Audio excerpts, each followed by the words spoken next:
You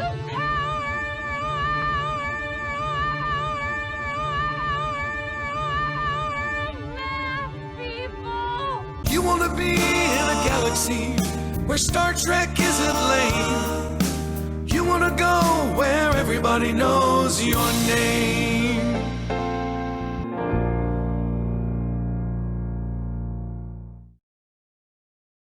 Hey guys, Michael J. Crawford, the Anti-Trekker here, and today, first of all, let me apologize for the little bit of a delay between part 1 and part 2 of this particular little mini-series on everything wrong with Star Trek Discovery Season 3, Episode 4, Forget Me Not. The main reason for the delay is because I've been having such a wonderful time with Viacom C.B.S. basically just taking away the ad revenue for every video I put up because I put a couple of clips in it and they want to say that it's copyright violation, even though it's clearly not a copyright violation. But big companies really don't give a crap about whether or not what they're doing is legal or illegal because they know full well that small-time YouTubers like myself can't sue them. That's also why they leave alone large channels, because they can. Go figure. So, since we have no equal protection under the law, because Google certainly isn't going to help out the smaller channels, I tried to change the format up a little bit to try and convince the bots that what I'm doing is indeed legitimate. And so if you saw my last video, you know that I made the clip image much smaller. I put the little watermark on it showing that this is indeed a clip from Star Trek Discovery, that it is not my original work, that it belongs to Viacom CBS, and then directly underneath that put the full disclaimer as far as Section 107 of Copyright Act of 1976, which is in fact a law that protects commentary and criticism in what is commonly referred to as fair use. So that seems to have worked so far. That video is the first video that I've done in recent months that has not gotten a copyright claim from Viacom CBS, as far as any video I've done that relates to Star Trek at least. So, I'm going to attempt to keep this basic format with a slight alteration.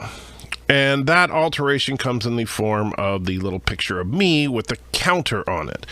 Now, I like having a counter. Yes, I know some people accuse me of copying CinemaSins because they do a counter and all that, and sure, fair enough. That's what CinemaSins does, and that's where I got the idea. I'm not gonna lie, but CinemaSins doesn't own a trademark on using counters for figuring out totals of things. That's nothing new to them. They just kind of, became very popular with it.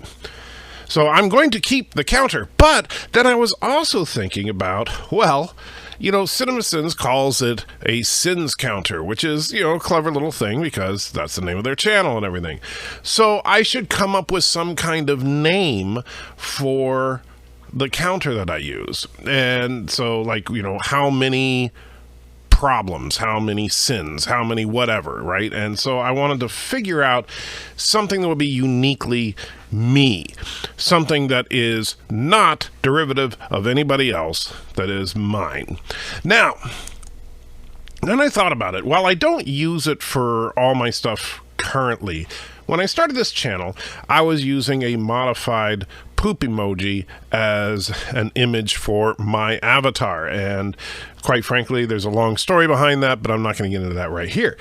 But I decided, what if I do something involving that? Then again, when we look at something that we think is just wrong, just absolutely wrong, we refer to it as bullshit.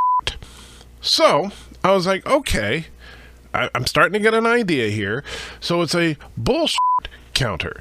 And then I was thinking, it's a certified bullshit counter. That's what we're going to use from now on. And thanks to my good friend Yitzi Lemons, he has created the official icon for the certified bullshit counter, or C.B.S. Now, I was thinking about doing the verified certified bullshit counter, or VCBS, but that just didn't have the right ring to it. So we're going to stick with just CBS for now. So our official CBS counter will be on the screen for all future Star Trek reviews. This has nothing to do with any other entity whatsoever. As you can see, this logo is clearly just a poop emoji coming out of a rainbow-colored orifice. So, let's get back into Star Trek Discovery, Season 3, Episode 4, Forget Me Not. I woke up in an escape pod a year ago when that ship found me. Before that, nothing. Here we have what is becoming all too common a problem with Star Trek Discovery, and that is the writers come up with an interesting enough idea, but they don't bother to check, or they don't care what the actual established lore is if it contradicts that idea.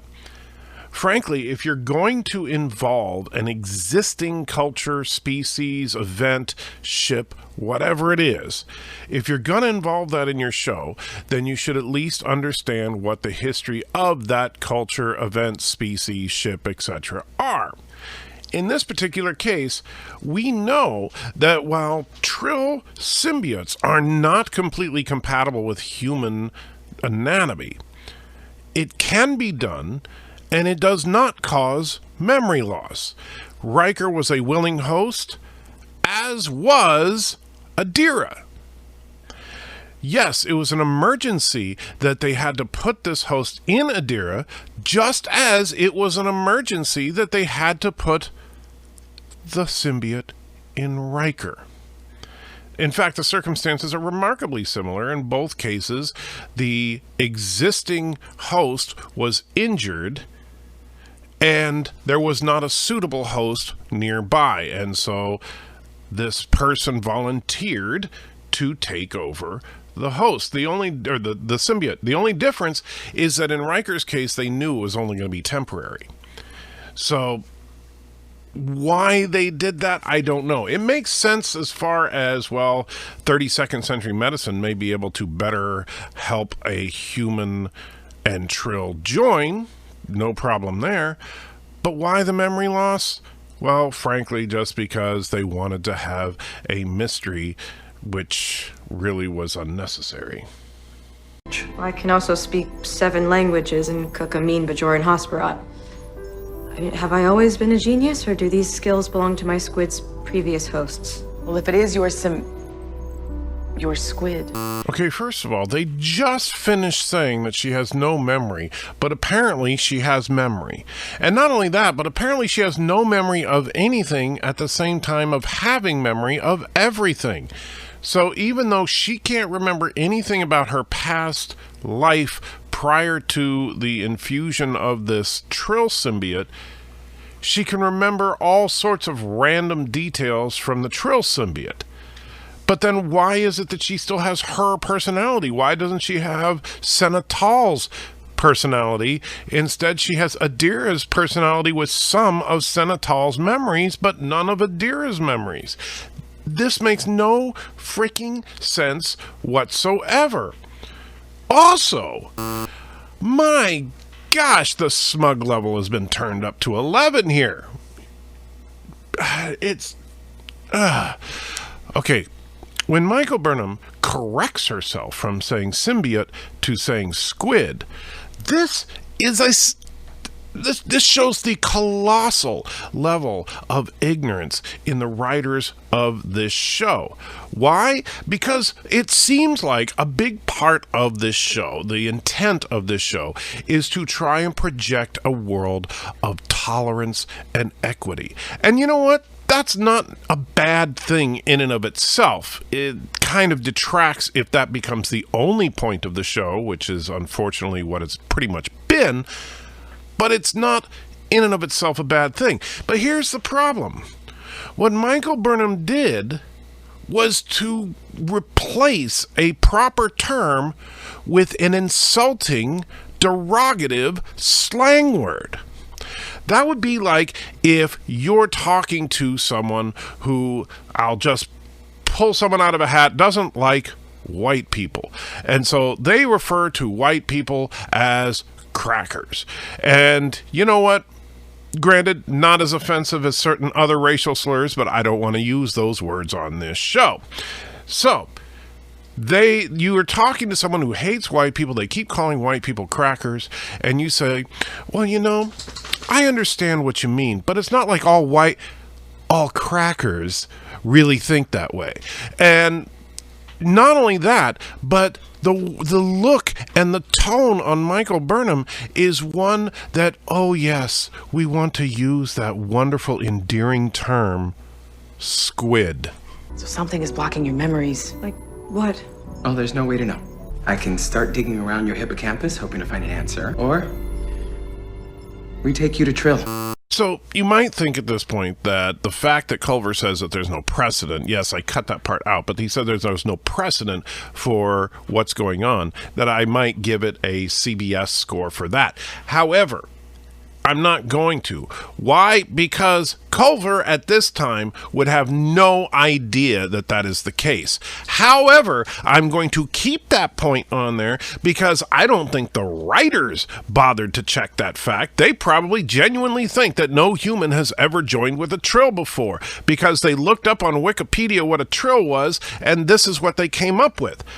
But not only that, but Culver, immediately after saying that there is no way to know what's wrong with her memories, gives not one, but two distinct ways of figuring out what's wrong with her memory. How can you, in a single line of dialogue, say that there's no way to do something and then immediately say that there are not one but two ways to do that thing you just said you couldn't do? F*** this show.